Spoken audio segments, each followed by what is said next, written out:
Hello, everyone. Good evening. Um, First of all, I'm excited today to share something with you because what I'm going to share with you, some of the things even I did not expect that I will be discovering them. And given the current scenario where the whole world is stuck with a pandemic, COVID-19, I felt these discoveries are necessary to be shared with each and every person in the medical community. And the current topic that I had chosen was um, COVID-19 versus dengue. Discover and distinguish. Well, first thing before we go, I want to really acknowledge for you choosing to watch this video, choosing to spend your time, uh, watching this presentation. There are many things that you could have done, many entertainment things to watch after a boring day, but you still chose to be here attending this presentation. I really thank you for being a person like that. And given the gravity and the nature of the illness, uh, many things that I'm going to share are unverified, but they have been derived on strong logics and evidences. Okay, so and also what this will need is your um, dedicated attention for the next 40 to 50 minutes, so that the information given to you is interpreted with caution and shared with people who matter to you. So we will right away get into the presentation.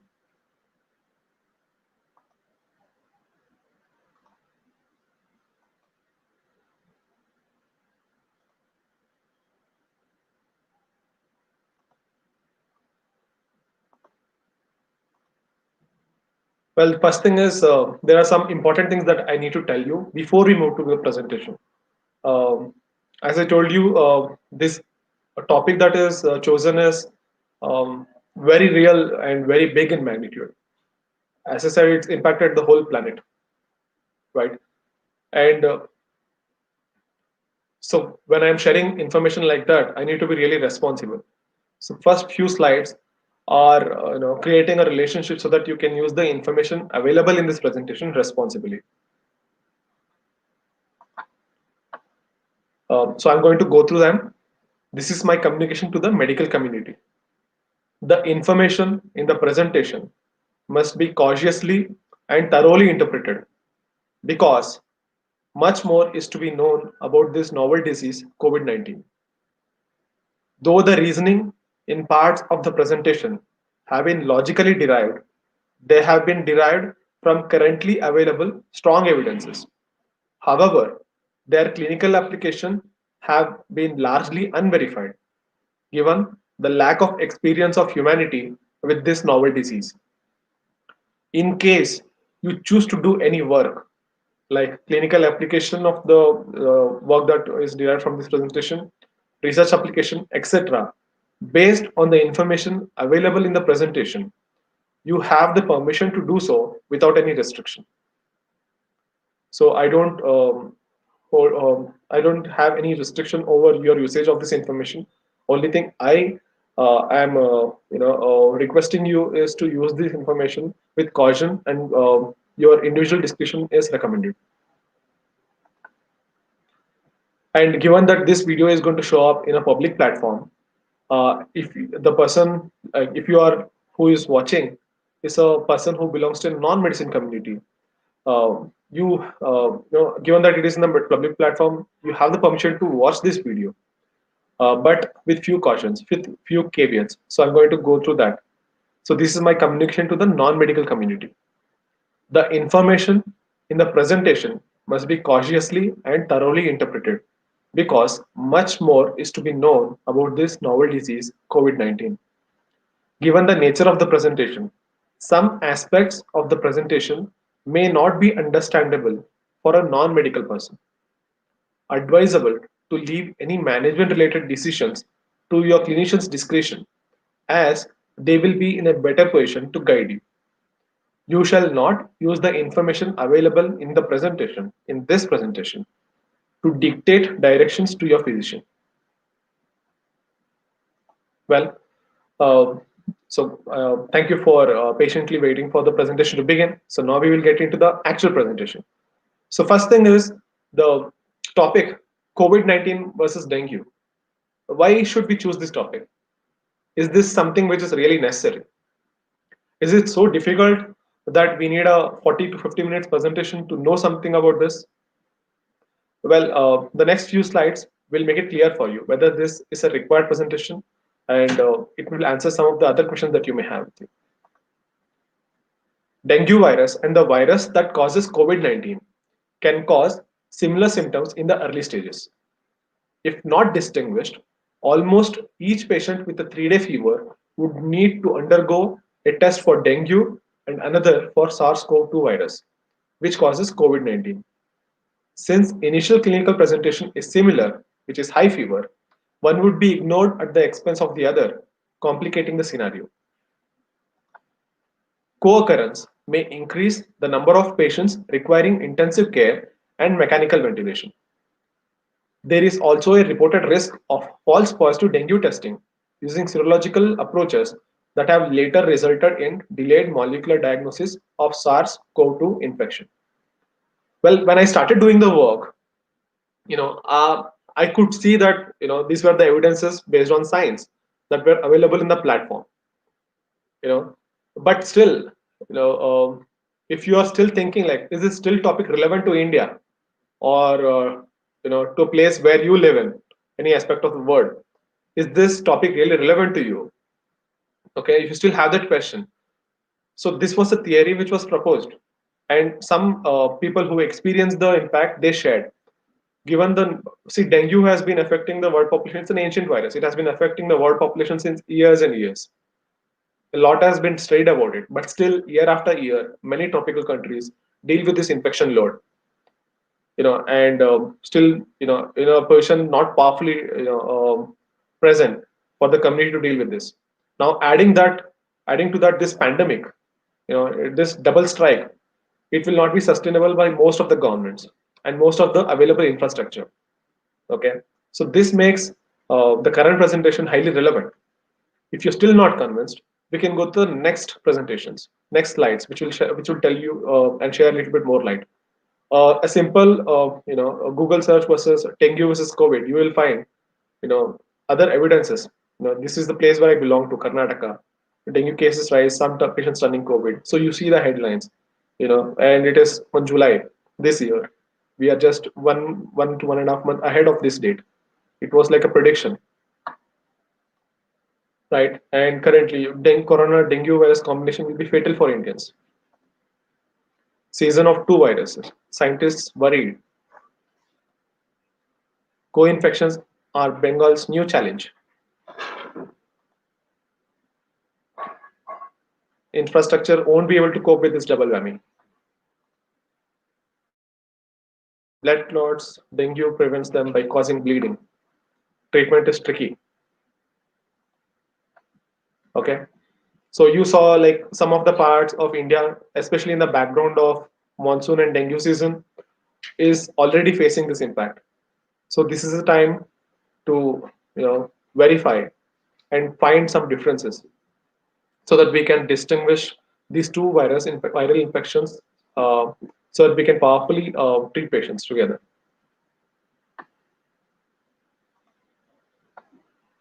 So first thing, what I would like to tell you is, just a second.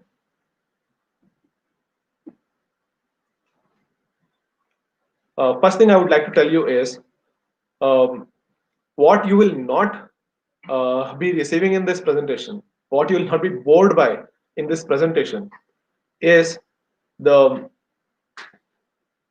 already available evidences. Like, I'm not going to discuss much about the dengue serotypes or the past coronavirus infections. I'm not going to bore you much with informations like that. The topic that we are going to share with you in this presentation is highly condensed and gives you a chance to give attention to those details which normally doesn't catch your attention. Okay, so I seek your permission to go ahead with the presentation without the commonly available details. The first thing, clinical features. Age at risk of complications. COVID-19 and dengue. Dengue, both are infections can infect individual of any age, but there is a tendency for you to suspect complications. In whom shall I suspect complications? For dengue, it is infancy, but for COVID-19, fortunately, infants have been spared, possibly because of the immature immune system they have, which is essential, a properly developed immune system, which is essential to cause some of the complications of COVID-19. That may be one explanation. Okay. So for COVID-19, the people who are at risk is more than 65-year-old. And this will share insights on why some countries or asking elderly people not to leave home because they are at risk of complications. Recently, a leading actor in India has shared his restriction, like um, on his work capacity. Whether he will be able to work in future or not because he has crossed this age. Well, that decision is taken considering this. Okay, so first thing you will get is and you're going to go in order, like the first interaction when you see the patient, should you be very cautious or not? You can have a look at the age of the patient and you'll get an idea about it. Okay, next we'll go with the symptoms.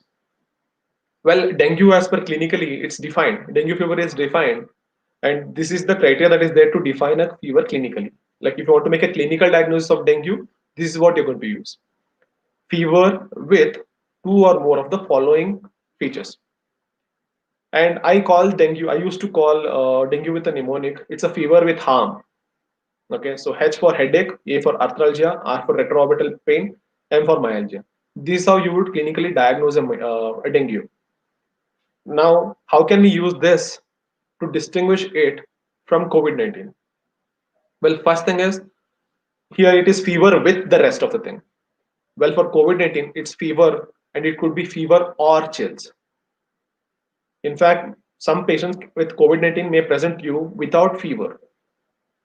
And well, that is not the case for dengue. Okay. So what are the other presentations that is possible in COVID-19? I made a short list. I will just go through them.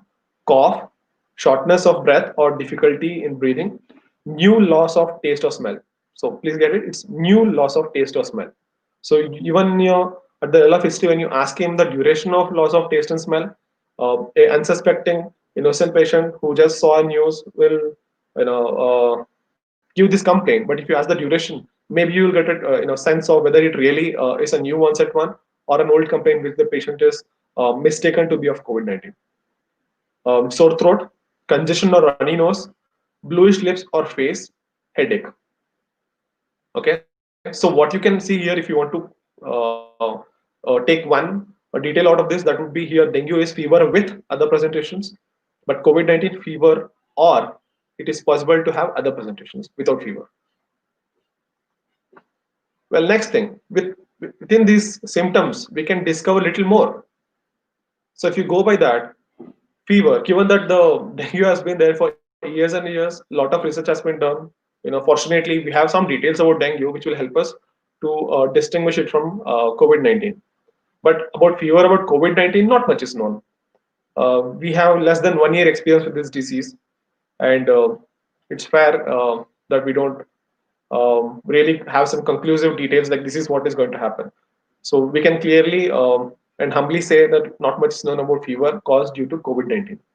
So we will have our place with dengue and fever with dengue. First thing is, this is biphasic and saddleback fever. It's a common terminology, known terminology associated with dengue. But we will divide this after the fever effects. There is something called rule of three, which I just placed it like this so that you can recall it later. The duration may not be really accurate. If you go by the literature, it will be 3 to 4 days, 4 to 3 days, or 4 to 5 days, things like that. But I've made it a rule of three, so it's easy for you to recall and reapply in case if it becomes necessary in future. So first 3 days will be febrile phase. Like patient comes with dengue, he starts with fever, and the mean duration will be at least 3 days. Then there is a critical phase of 3 days. So the next 3 days, patient starts developing complications in case it is developing. And possibly patient will not have fever. Like fever starts to defervescence. Fever starts to decrease in this phase, but the patient is prone for more complications. This is the critical phase. And the last one is the convalescent phase, which again, routine population will last for only 3 days, right? In during this phase, patient starts to recover from the complication that he has had if he has survived the critical phase. However, there is longer convalescence you can expect if the critical phase was highly complicating. Like patient was in critical care unit for more than 5 days, 6 days. During that time, you can expect the convalescent phase also to be higher. Okay. So how we are going to use this with regard to COVID-19? A fever which lasts for consider like more than 6 days. You can't. Your probability of that infection being dengue will become less, right? And if someone starts with a complication, like first 3 days they are having complications on day one without fever, or a fever onset and same day he has complications, again the probability of dengue being that cause may come down. And it's not impossible that dengue will not cause it, but when you're clinically suspecting, you may have to think about COVID-19 than dengue, especially considering the pandemic age. Okay. So well, we can use that part. Again, there is some aspects of fever which I'll cover a little later. And if you want to know a little bit more about the facts about fever, there is another video in this channel whose link I'll be sharing in the description once the presentation is complete. Okay, so that will also help you to gather some details about the fever, which is non-COVID, which will help you to identify fever due to other infections other than dengue also. Okay. So next thing is the headache. So if you look at the other criteria that was essential for dengue, one of the major thing was headache. Well, that is uncommon in COVID-19. And next thing is cough. Any viral infection can present with cough. It doesn't have to be a direct lung infection. Okay, any viral infection can present with cough.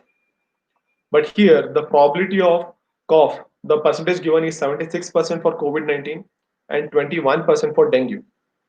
Right?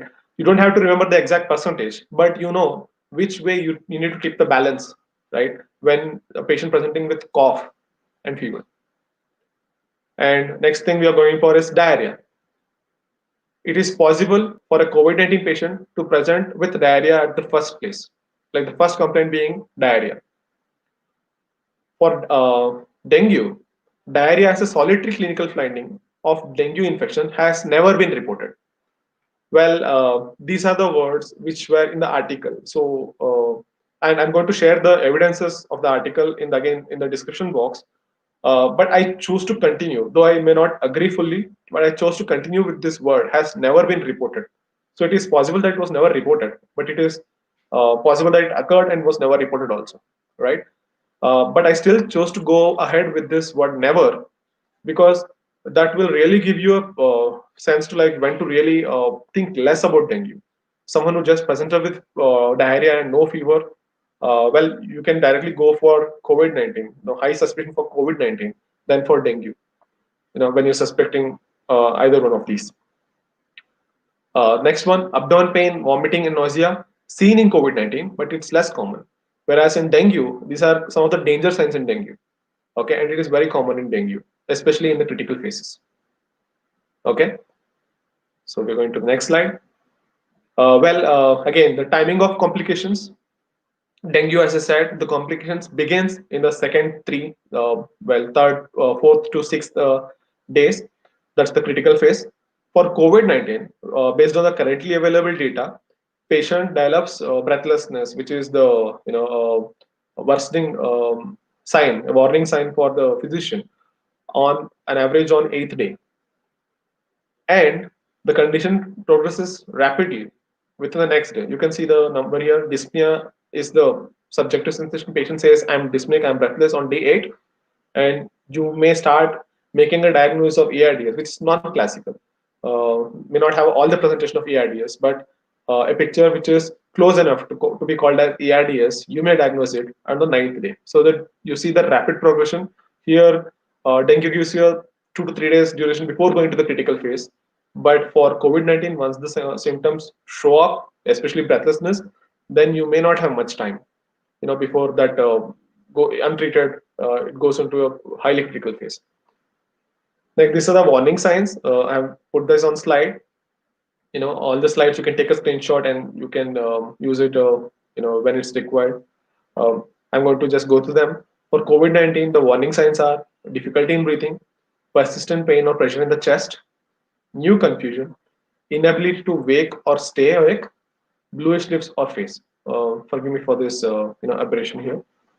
And with dengue, persistent vomiting, mucosal bleeding, difficulty in breathing. Well, it appears difficulty in breathing appears, okay, but it is not the most common one. If you go by the decreasing trend, difficulty in breathing is the first warnings in which you need to really look out in COVID-19, but it is possible but less common with dengue. Lethargy, restlessness, giddiness, or abdominal pain. And I also want to draw your attention to two things. One is you can see like difficulty in breathing.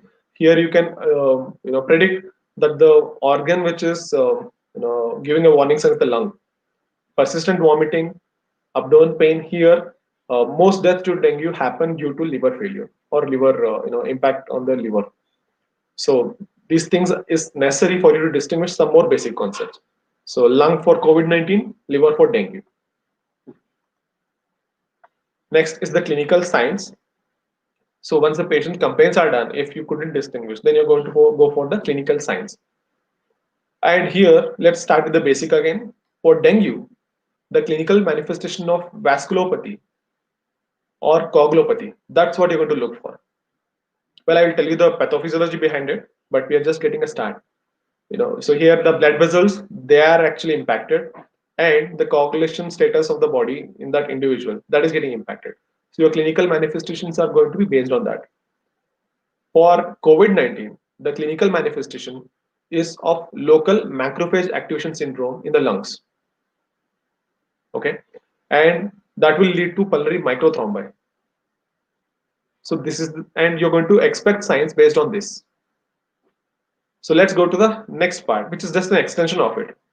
So vasculopathy and coagulopathy are going to present to the patient with bleeding and plasma leakage.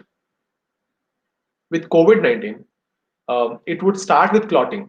Well, in overt cases, when the patient's condition is deteriorated, he may also develop disseminated task or coagulation, and he may also tend to bleed and leak plasmas into various compartments. But given that we are talking about distinguishing them as in the early stages, you can expect clotting to be more prevalent in the COVID-19 and bleeding and plasma leakage in the dengue, especially again in the critical phase. And under bleeding, we have some tests. Positive tourniquet test. Well, this could be one of the tests which we can really apply. It's very easy, but it will also need some explanation. Um, and I'm not going to do that in this presentation. I am going to have one more presentation on this tourniquet test in the coming days, and I really invite you to attend that. This can be a test which can really help you, really support you to distinguish dengue and COVID-19 if it's properly applied. And believe me when I say, maybe you have been using this tourniquet test blindly without really doing some rigorous inquiry about are you doing it in the correct way, or is it something like which you have assumed and you're doing it. So I would really request you to when that presentation happens in coming days, please make time and do attend that. That will really help you to distinguish the dengue and COVID. This was very impressive. I put a star in the color on it because that really needed and important. Uh, the other bleeding tendency could be petechiae, ecchymosis, or purpura, bleeding from mucosa, thrombocytopenia, that would be under bleeding. Under plasma leakage, what may happen is you may, in investigations, you start to look at hematocrit rise, pleural effusion, ascites, and other hypoproteinemia features. Okay. Again, I want to repeat, clotting is the presentation, but it can also have bleeding and plasma leakage in later stages. Next, now that I said something about the rash, so let's see whether we can distinguish COVID-19 and dengue based on the rash. First thing is with dengue, well, in three phases, three different types of rashes is possible in dengue. In the first phase, which is the febrile phase, you would have already seen, if you had dengue, you would already know, it's an experience common to see a patient who has a flushed skin. Like you try to auscultate him with a stethoscope, or even check a pulse rate, and you leave that place, that skin will be blanched. So So the skin flushing that blanches on pressure is possible from the first day onwards. Okay, in the febrile phase. Next thing is the petechia. If you look, it's a chance of bleeding, right? It happens in the critical phase. So you can expect this rash to appear on third or fourth day of fever. It is commonly seen on face, neck, and trunk, which generally fades away. And localized clusters of petechia may appear over upper and lower limbs. Okay, so it has some evidence to say which are common sites and where it can appear, where you can expect to appear. Again, it may be important for it to distinguish with COVID-19. And then there is a convalescent rash where the skin flush, which was like fully red or pink, starts to decrease and white areas appear in between, or normal skin appears in between, which is described as land of white in the sea of red. This happens in the convalescent phase. So three phases, three types of rashes which are possible. Okay, so let's come to the COVID-19 thing. Red rash, erythematous red rash, widespread urticaria like itching, which is generalized. In dengue, it may be restricted to the places where they have petechia, but generalized itching is still possible. And few also have reported vesicles. One more interesting thing is the COVID toes. The pathophysiology is just the microthrombi in the vessels supplying blood to the distal extremities, and they are showing cyanosis features because of deoxygenated blood. So that's the COVID dose. So you see the common area they differ. You can look for COVID dose in COVID-19, and the other rashes may not show such skin predilection. The areas of skin predilection as shown by dengue. Again, the skin flushing, all those things may take time in COVID-19, whereas in dengue it has a sequence. Next thing is complications. So what complications do you expect in a patient? Well, you can see the difference here. For a dengue, given that there is a plasma leakage, the intravascular fluid decreases, resulting in hypotension. The other known complication with dengue is myocarditis, which can manifest as relative bradycardia. Again, relative bradycardia, there is again another video which facts about fever. You will have a clear view and clear concept about what you should call as relative bradycardia and what not. So again, the video link will be available. Please go through that if you can make time. Whereas in COVID-19, what you suspect is desaturation, like lung involved, no oxygenation, like pulmonary thrombi interfering with ventilation perfusion, desaturation, and then again myocardial infarction more than myocarditis, given the thrombi is going to happen inside the coronary vessels. Also, you can look the thrombi, the site of thrombi formation in COVID-19 is unpredictable. So you may find COVID toes and along with other skin areas showing signs of cyanotic spots, which has skin death happening in various other aspects, like randomly at random sites. Okay, so that is one which will again help you distinguish between COVID-19 and dengue. Let's get to the pathophysiology. Like we covered a lot of ground. Let's get to some basics. What's happening there, so that we can confidently say, okay, this is how it's happening, and I can clearly see a picture now why that thing is happening. With COVID-19, direct pneumocyte type 2 infection happens. Like in the lung, the pneumocyte, the cells in the lung, they directly are infected, and from there, what we call as cytopathic, the response from the cell, from our body that happens, that causes a effect which stimulates the innate immunity, our body's first defense, which then also activates the acquired immunity, our body's second defense. Okay, and these two then produce a phase where there is increased cytokines at one phase, which starts to complicate the case. Okay, so direct lung infection, local effects, innate immunity, acquired immunity, and then too much cytokines. That's the pathophysiology behind COVID-19. Now let's see dengue. Well, I said COVID-19, the portal of entry is believed to be nose, mouth, and ears. So your local infection will be in the throat and then the lungs. Symptoms were close to that. For dengue, it's most of you know that it's spread through blood by a female Anopheles Aedes aegypti mosquito. So the infection is through blood, but when it reaches the lung in the critical phase again, um, the manifestation is because of increased permeability of the alveolar capillary membrane, resulting in edema inside the alveolar and interstitial spaces. So this also gives you a picture of, like, the cough in dengue could be, productive in nature. There are secretions, but for COVID-19, it is now little strongly established that they present with dry cough. So this also gives you a reason for why that is possible. Again, continuing with pathophysiology. So if you look for COVID-19, you can separate them into three phases. So initially it began with an infection, then the local response, then with too much cytokines, what they call it as cytokine storm syndrome.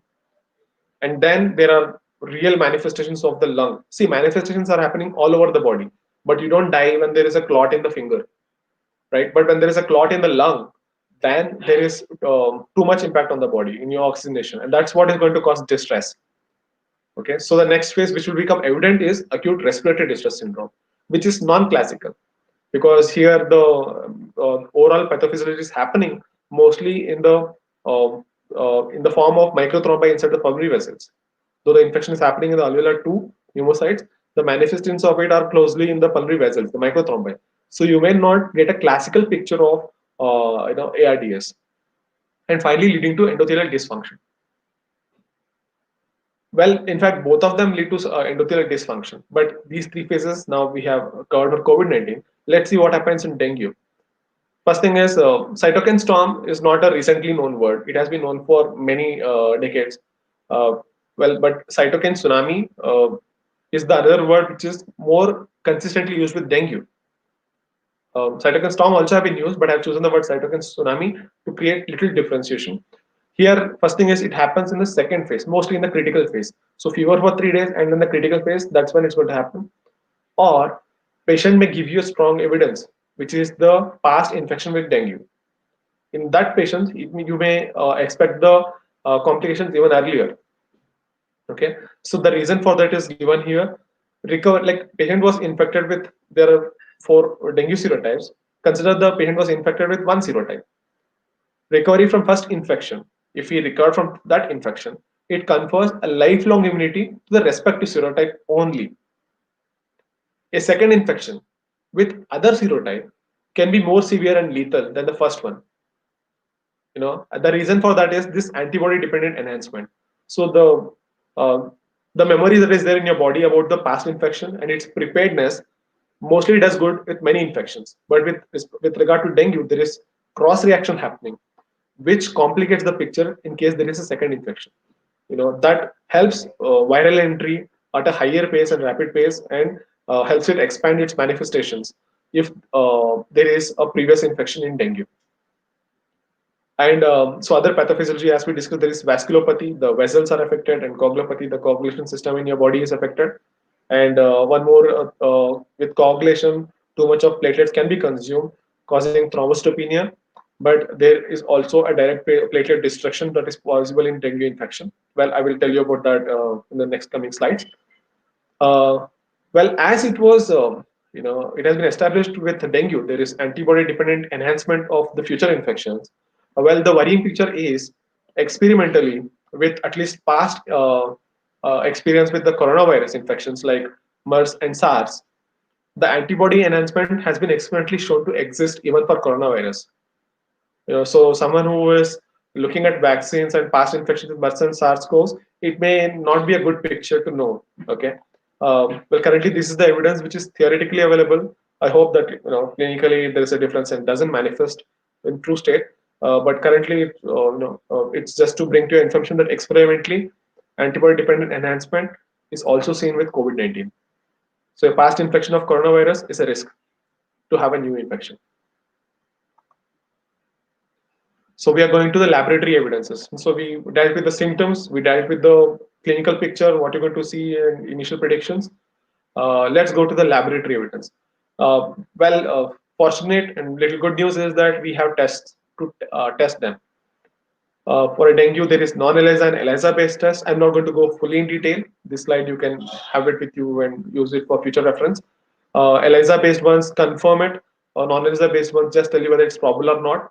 Well, why is it important? The patient came to you and has a dengue report. Please have a look at it, whether it was non-ELISA or the ELISA one. So if it's non-ELISA one, it was positive. Maybe you can recheck it again so that you're absolutely sure it is dengue or not dengue with the ELISA-based one. And also one more thing is, even if it is ELISA based one, please take a meticulous history and find out if the serum sample was taken within the 5 days of the illness or after the 5 days of illness. The reason is, there are two tests available: ELISA NS1 and ELISA IgM. NS1 is positive for the first 5 days and later also, but IgM is positive after day 5. So if a sample has been sent on day 1 and the test was for IgM, you may have a negative report, but you still may be dealing with a patient who has dengue or not COVID-19. Okay, so that is one. And next thing is, with COVID-19, we have a test which is the acceptable and gold standard test now currently is reverse transcription polymerase chain reaction. You are going to try to detect these antigens in the respiratory tract samples. That's the gold standard test, and it's available. Good news for that. So if these tests are available, it will tell you. So with the possibility of co-infection, you need to make sure that even if one test is positive, you're going to look for your clinical picture to look for evidences of dengue being a possibility and having that also tested if required, and the same vice versa. So we're going to deepen a little bit of the laboratory picture with some simple tests. Uh, COVID-19 with thrombocytopenia is possible, but also it can present as thrombocytosis. Okay, but there the thrombocytopenia is more prevalent than thrombocytosis in COVID-19. With dengue, there is higher proportion of thrombocytopenia and less chance of having thrombocytosis.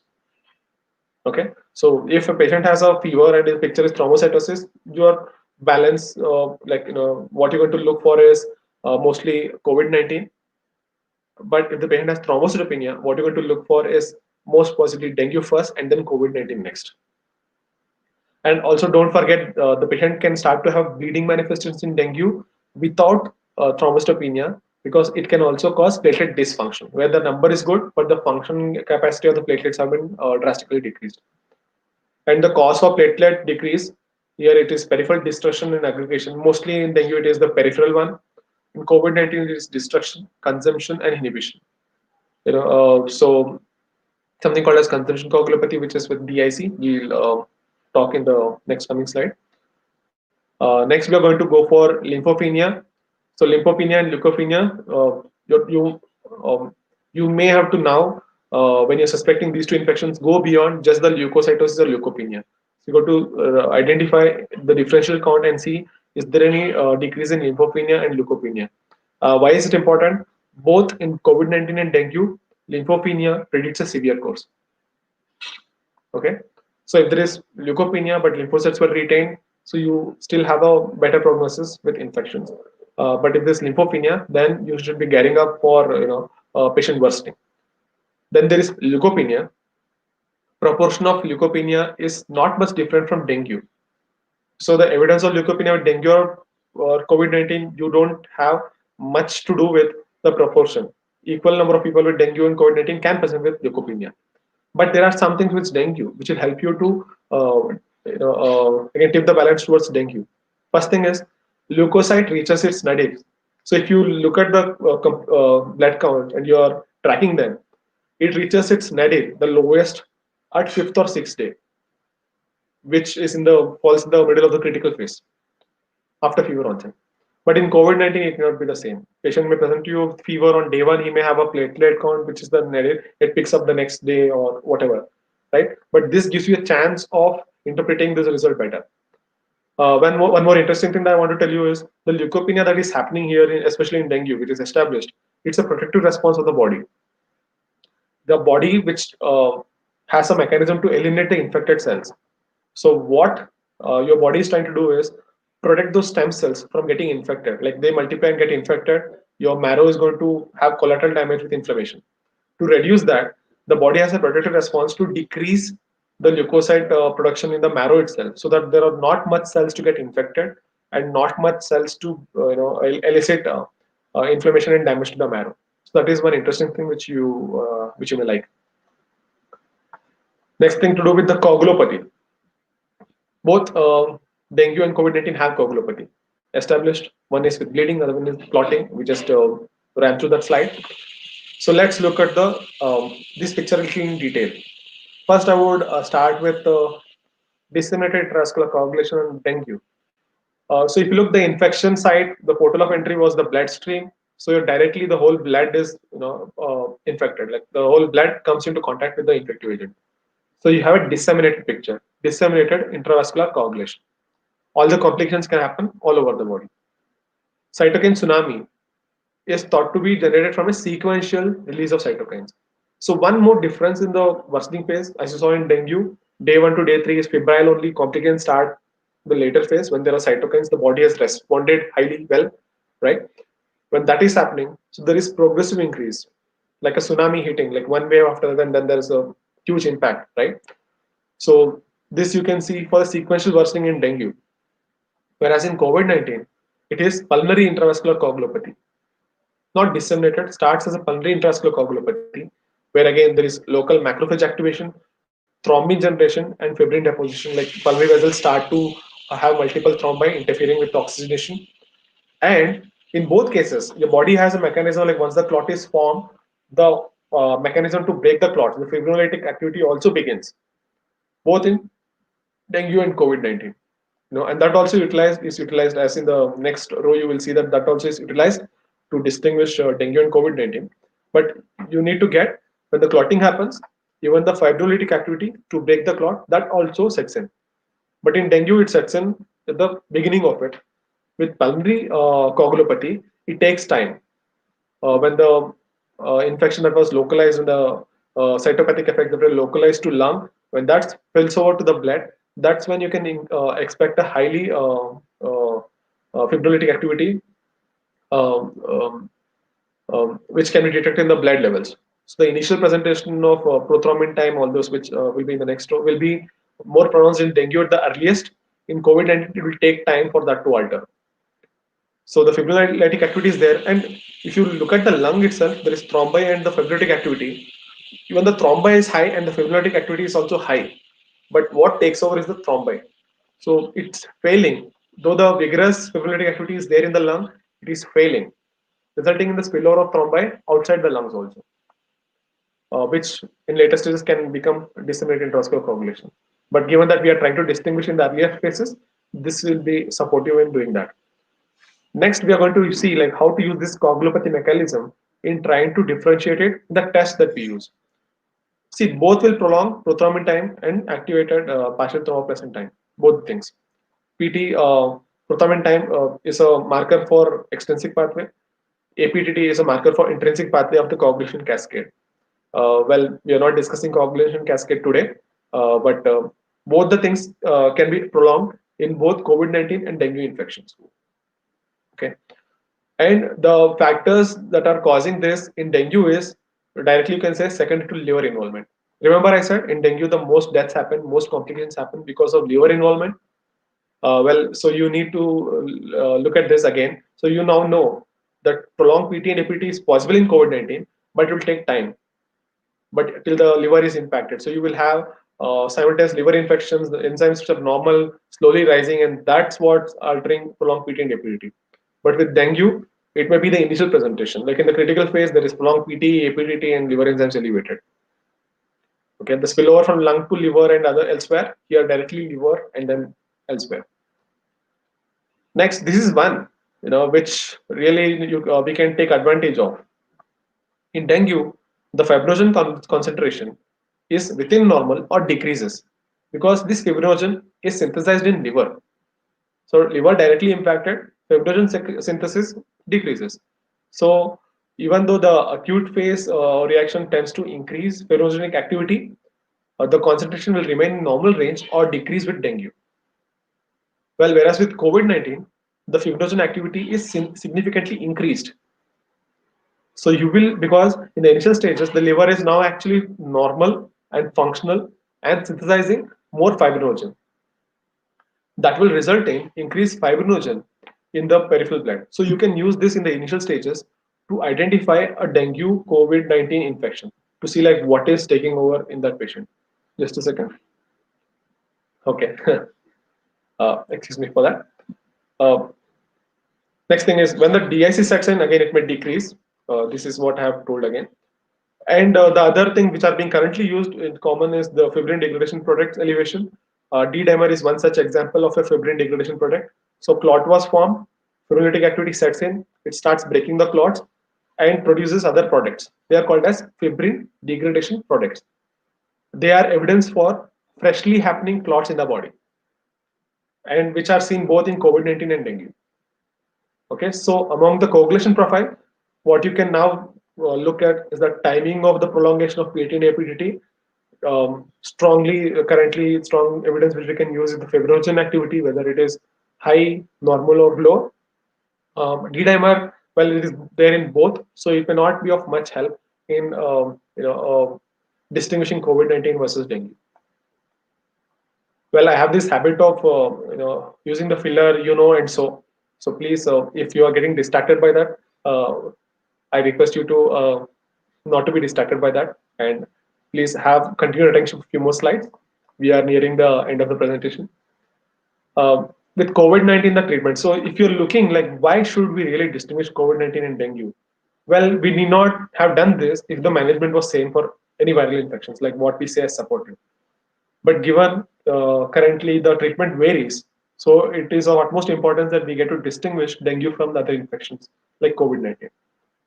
In dengue, the management is largely supportive, whereas in COVID-19, we have antivirals, anticoagulants, immunosuppressions, and few more other convulsions, serum therapy, other trial-based medicines which are there. Um, so it makes it pays for you to distinguish both of them, and also consider like you had a patient, excuse me, who has coexisting infection of dengue and COVID-19, which is possible. Reports have been suggested it's possible to have both dengue and COVID-19 infection. They can coexist. In that patient, what is taking over? Like you found a COVID-19 antigen positive, dengue antigen positive, and patient has on day one febrile phase, on day three is complicating. So you can shift your focus more towards supportive. You're seeing the blanch toxic skin, like the blanch skin, which is classical of dengue. You can tip your treatment balance towards dengue, and avoiding unnecessary escalation of antivirals, anticoagulants, immunosuppression. The same way, like if you can find evidences for COVID-19, where the oxygenation is what is worsening, the saturation is what is falling, not the blood pressure in the initial phases. So you will have some evidences for you to choose what to treat and what not to treat, right? Or if patient is receiving supportive and antiviral, what to escalate and what not to escalate. So this gives you an evidence for why it is important to distinguish both these infections. Next, some other interesting things. Given that I already told you that antibody-dependent enhancement of the infection for coronavirus is experimentally available. I'm sure currently the countries which are doing research to develop vaccines have taken note of this, because you give a vaccine with COVID-19 and there are responsive antibodies from the body, which now is showing like it can have a future infection, which can worsen. But that is like only with vaccine produced to S proteins of S protein in the coronavirus. So if the target for the vaccine is other molecules other than S protein, maybe the risk is less. So SARS-CoV-2 survivor, someone who had a SARS infection or a MERS infection in the past, both the infections which caused a pandemic in the past, belonging to coronavirus family. If the survivors are there here now living with us, they are at risk of you know worsening infection with the recent COVID-19. So my recommendation to them to stay alert about this. And some of them, if they have received vaccines in the past for COVID not COVID, corona-related infections, well, again, it's again recommended to have utmost safe precautions, because this is one thing which is little concern. Again, though it's at the level of experiment, it is little concern. Next thing with the fever, well, this is one interesting thing which may leave you an imprint to you. Although fever was associated with higher likelihood of ARDS, like patient with COVID-19 has fever, he is more prone to develop ARDS than someone who doesn't have fever. Okay, so that is one part of it. It was associated with a lower likelihood of death. So there are two things to distinguish here. Patient has a COVID-19 infection, has fever, may go to ARDS, but has less chance of death if properly supported and treated. Now, the other scenario, COVID-19 infection, absolutely asymptomatic, or has other manifestations other than fever, has higher death rate. Okay, so this evolutionary mechanism in our body of causing fever to treat infection, that is still needed and required at this point in time. Um, so I have done my honest work with these two infections, going through literature and trying to identify those features which would help us distinguish these two. And I know if you have watched the trailer of the video, I know we are currently not fully prepared, but surely together we can. And if you found evidences that were presented to you here valuable, you think that can come in handy to save lives, and you think this is necessary to be shared with the medical community, please, please, please do that. Uh, there are many times in life where it is okay to stay silent, but currently the planet needs you and the world needs you. Uh, so, if there are any other evidences that you think that can support us in tackling this, please feel free to leave them in the comment section. And if you are against any of the evidence that are presented, please let me know that also so that I can rectify and present this detail to larger audience, which is more corrected one, more appropriate one. Okay, so yeah, so we will currently end the presentation. I'm just going through stop screen, looking for any comments. So, okay, no comments on this section. Currently, I don't see any queries on this. So, thank you for choosing to spend this time with me. Um, Please take care. Challenge is still there. There are a few things which I would like to tell you before I end. Um this is again for both medical community and non-medical community. I'm started to say things like there is if you're looking for a post-COVID era to life to get normal back again, please drop the expectation. For the MERS vaccine and the SARS infection vaccines we are trying to find, it's been more than 10 to 20 years, and there is no effective vaccines without damage, without harm to humans.